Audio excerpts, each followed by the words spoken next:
Sreekrishna Jayanti ദിനാഘോഷത്തിൽ പങ്കെടുത്തതിന് Thiruvananthapuram university കോളേജിൽ കാഴ്ചവൈകല്യമുള്ള വിദ്യാർത്ഥിയെ SFI പ്രവർത്തകർ ക്രൂരമായി മർദ്ദിച്ചു.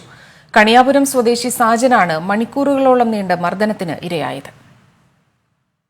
ചൊവ്വാഴ്ച ഉച്ചയ്ക്ക് ശേഷം 2 മണിയോടെയാണ് യൂണിവേഴ്സിറ്റി കോളേജിലെ 1ാം വർഷ ജോഗ്രഫി ബിരുദ വിദ്യാർത്ഥി സാജനെ എസ്എഫ്ഐ പ്രവർത്തകർ ക്രൂരമായി മർദ്ദിക്കാൻ തുടങ്ങിയത്. പിന്നീട് വലിച്ചിഴച്ച് കോളേജിന് പിറകിലെ എസ്എഫ്ഐയുടെ യൂണിറ്റ് കേന്ദ്രത്തിലേക്ക് കൊണ്ടുപോയി. ഇവിടെ മുറിയിൽ പൂട്ടിയിട്ട് കൈകാലുകൾ കെട്ടി 4 മണിക്കൂറോളം ബാറ്റും ഹോക്കി സ്റ്റിക്കും ഉപയോഗിച്ച് തസ്നിം എന്ന വിദ്യാർത്ഥിയുടെ നേതൃത്വത്തിൽ വീണ്ടും മർദ്ദിക്കുകയായിരുന്നു. ശ്രീകൃഷ്ണ ജയന്തിയുടെ തലേന്ന് അവധിയെടുത്തതിനും എസ്എഫ്ഐയുടെ മെമ്പർഷിപ്പ് എടുക്കാത്തതിനെ ചോദ്യം ചെയ്തുമായിരുന്നു മർദ്ദനം. വൈകിട്ട് 4 മണിയോടെയാണ് സാജനെ എസ്എഫ്ഐ പ്രവർത്തകർ പിന്നീട് വിട്ടയച്ചത്. ആ മുറിയിൽ കൊണ്ടിട്ട് പൂട്ടുകയും ഒരു 16ഓളം പേര് മർദ്ദിക്കുകയായിരുന്നു. ബാറ്റും ഹോക്കി സ്റ്റിക്ക് സ്റ്റമ്പ് ഇതൊക്കെ വെച്ചായിരുന്നു മർദ്ദനം. എസ്എഫ്ഐ ആണ്.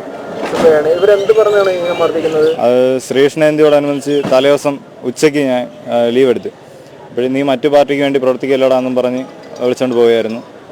അങ്ങനെയാണ് മർദ്ദനം.